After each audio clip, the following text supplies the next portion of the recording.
Good morning, friends. Welcome to my new recipe after a long time in Chandru's channel. Chandru's Taste brings you an instant, useful powder, instant recipe powder. How to prepare that? எப்படி பண்றது? Dhania, malli, pepper, black pepper, red chilli, தோரம்பருப்பு, பெருங்காயப்பொடி, சீரகம், புளி, உப்பு and கருவேப்பிலை, Kashmiri chilli powder for color. Now how to prepare that? இப்போ கடாயில் நம்ம புளியை தவிர மீதி எல்லாத்தையும் ரோஸ்ட் பண்ணி எடுத்துக்கலாம். முதல்ல நம்ம துவரம்பருப்பை ரோஸ்ட் பண்ணிக்கலாம். துவரம்பருப்பு நல்லா பாதி ஹீட் ஆனபோது நம்ம அதில் மல்லி தனியா போட்டுக்கலாம்.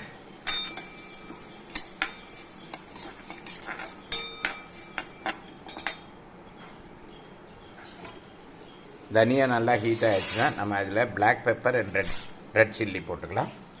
நாங்கள் யூஸ் பண்ணுறது பிரியன் மிளகாய்ங்கிற ஒரு மிளகாய். இந்த கம்போசிஷனில் ஒரு அரோமா கிரியேட் ஆகும். அந்த அரோமா வரும்போது நம்ம இதில் ஜீரகம் போட்டுக்கலாம்.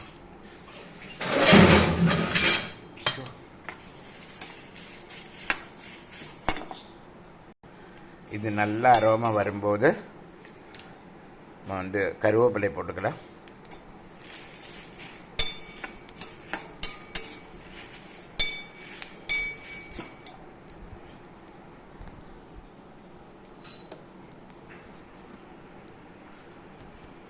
இந்த கருவேப்பிலை வெடிக்க ஆரம்பிச்சோன்னா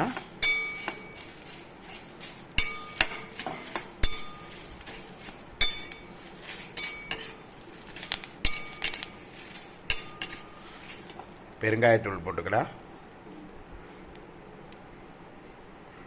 கட்டை பெருங்காயம் போட்டால் இன்னும் நன்னா இருக்கும்.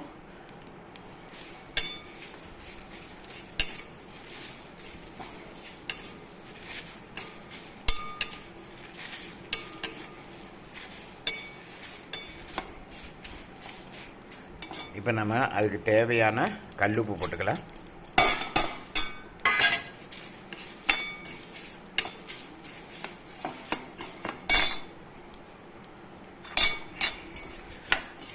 Let's now transfer it to a plate.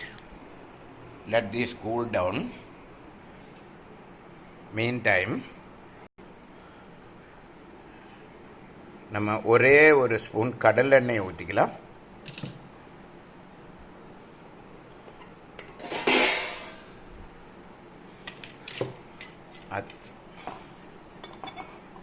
அதில் இந்த புளியை நன்னா பிச்சு போட்டுக்கலாம்.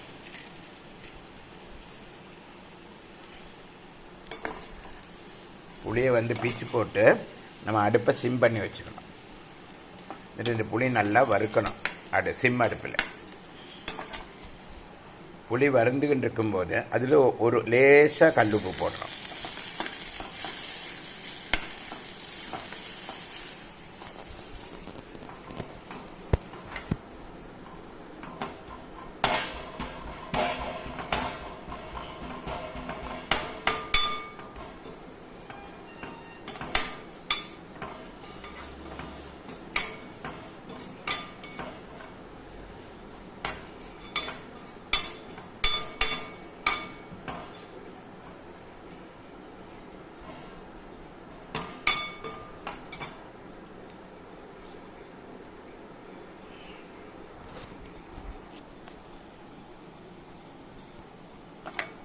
நம்ம எதுக்கு இந்த புளி வறுக்கும்போது சிம்மில் வச்சு வறுக்கிறோம்? கல்லுப்பு எதுக்கு போட்டோன்னா, புளி எப்போவுமே வாழைப்பழம் எப்படி சுட முடியாதோ அதே போல் புளியை தனியாக வறுத்தா அது மொறுமொறு வராது, பொடிக்க முடியாது. கொஞ்சோண்டு உப்பு போட்டால் தான் பொடிக்க முடியும். அதனால்தான் 2 உப்பு போட்டது அதில். இப்போ இதை நம்ம கூல் பண்ணி அரைச்சி பொடிச்சுக்கலாம்.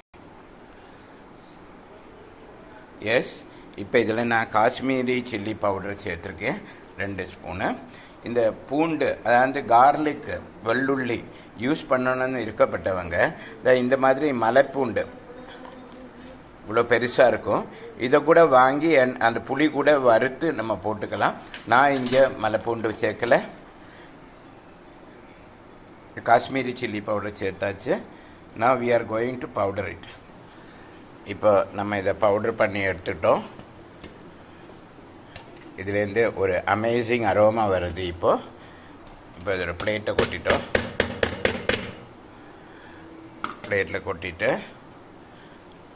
இது மாதிரி கடாய் வச்சுருக்கோம். இந்த கடாயில் கடுகு எண்ணெய் இல்லாமல் ஸ்ப்ளட்டர் பண்ணி அதில் போட போகிறோம். We are going to use mustard splattered without oil and mix it. நான் இந்த கடுகை இப்போது அந்த புளி வறுத்த கடாயில் தான் யூஸ் பண்ணினேன். ஸோ அந்த கிரீஸி ஆயிலினுடைய கிரீஸினஸ் இருக்கும். இப்போ கடுகு ஸ்ப்ளட்டர் ஆயாச்சு. இதில் போட்டுக்கிறேன். இப்போ இது நல்லா இலக்கி விட்றேன்.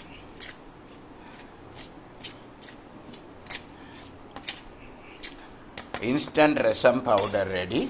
How to use it. இது நம்ம ட்ராவலிங்க்கு, உடம்பு சரியில்லாமல் ஆற்றுல ஆள் இருக்கும்போது எல்லாம் ரொம்பவே யூஸ் ஆகும். ட்ராவலிங்கில் நம்ம ட்ரெயின்லலாம் போகும்போது ஹாட் வாட்டர் வாங்கிட்டு இந்த பவுடரை ஒரு ஸ்பூன் போட்டு, ஒரு கிளாஸில் இல்லாட்டி ஒரு ஸ்பூன் போட்டு இந்த மாதிரி பாயில்டு வாட்டரை மிக்ஸ் பண்ணினா போகிறோம். இந்த மாதிரி பாயில்டு வாட்டரை மிக்ஸ் பண்ணியாச்சுன்னா நம்மளுடைய இன்ஸ்டன்ட் ரசம் ரெடி. கொஞ்சம் கூட கலர் வேணும்னா காஷ்மீரி ரெட் சில்லி போடலாம். இல்லை இப்படி நம்ம பண்ணி வச்சுக்கிட்டோன்னா ரசத்துக்கு அப்பப்போ புளி கரைக்கணும், திடீர் கெஸ்ட்டு வந்துவிட்டா என்ன பண்ணுறது, புளி கரைக்கணும், டைம் ஆகும் அப்படிங்கிற ஒரு அவசியமே வரதில்லை. இது பாருங்கோ, என்னுடைய இன்ஸ்டன்ட் ரசம் குடிக்கிறதுக்கு ரெடி ஆயிடுச்சு, சாப்பிட்றதுக்கும் ரெடி ஆயாச்சு. ஓகேயா, welcome back to Chandru's channel again to all. எல்லோரும் என்னுடைய சேனலை சப்ஸ்கிரைப் பண்ணிட்டுங்கோ, ஷேர் பண்ணுங்கோ. After long time I am posting an useful tip mixed recipe. Thank you all for watching. Chandru's Taste. Chandru here. Thank you.